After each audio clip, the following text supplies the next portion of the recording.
You know where you usually stay after a dirt track day, right? Motel 6. And what would that be? AKA a cheap motel. I don't know if anybody here is from Henderson, North Carolina. But there used to be the Cradle Motor Inn out there. I believe it was on US 1. And it was the first motel that I ever saw. It was right close to where I worked in a mobile home factory there for a while. And it had a bar, and it had a big cinder brick wall. I asked my dad, how come that wall's there? You can't see anything. He goes, well, that's the point. That's the point. That's right, that's the point, man. You don't want to see whose car is parked there, right? Late night. Anyway, that's where I got the idea for a cheap motel. That and Louisville. Where else? We stayed at a place in Louisville.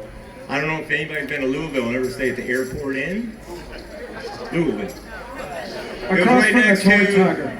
We've stayed in so many cheap motels. I mean, we've stayed in motels that are so cheap that sometimes we would leave for sound check and come back and there would be crime scene tape. We couldn't get back into our room. Remember? That was in Florida. But we used to stay at this place called the Airport Inn, and it was run by a man from India, and he had a vegetarian restaurant in the basement. And it was so cold, they didn't have any heat. So he had like orange extension cords in a grid with tables all in front of him. And when you would go to get he'd take you to your seat with your menus, and he'd give you your menus, and then he would plug in your own personal space heater. And I remember we asked him, was there any meat on the menu? And he said, no meat.